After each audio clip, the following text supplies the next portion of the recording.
Contact has been lost with a passenger jet in North Africa with 110 people on board. It's understood the Air Algeria flight from Ouagadougou in Burkina Faso was bound for Algiers in Algeria when communications were lost just before 3 o'clock this morning.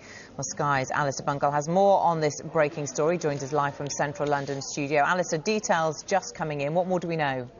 Well, the flight took off at 17 minutes past 1 in the morning from Ouagadougou in Burkina Faso. Now, it's a flight that normally would take about 4 hours flying north to Algiers. It's a flight that the airline does 4 times a week, and it should have landed at 10 minutes past 5 this morning. But they say that they lost contact around 50 minutes after takeoff. Now, by some calculations I've been doing with airline experts, if you take into account various conditions at the time and the fact that it would have to climb out of Ouagadougou airport, it probably would have made it around 300 miles into its journey. Now, in terms of other details, Swift Air, which is a private Spanish airline, says that it had effectively leased one of its aircraft to Air Algeria, and they were operating it on their behalf, and they said there were 110 passengers on board and 6 crew.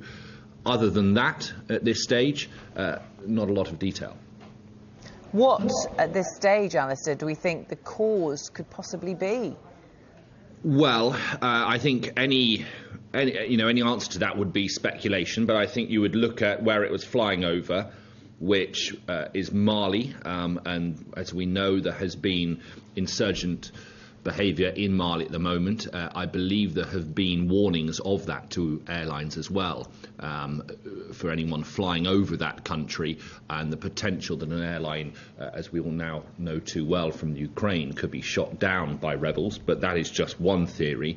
I have been told, and I can't verify this completely, but that the airline said that it was towards the north of Mali, so entering the Algerian airspace, when air traffic control requested a route diversion because of poor weather, and so that the aircraft would keep clear of another plane, and then they lost contact. Now, if that is accurate, that is probably the most detailed information we might have had as to the possible cause of this crash. But at this stage, I think all options are being looked at, including one slightly unrealistic possibility, I would say, and that is being reported in Algerian media, that the plane might have run out of fuel. But given how early on it was in its flight, I wouldn't have thought that was right.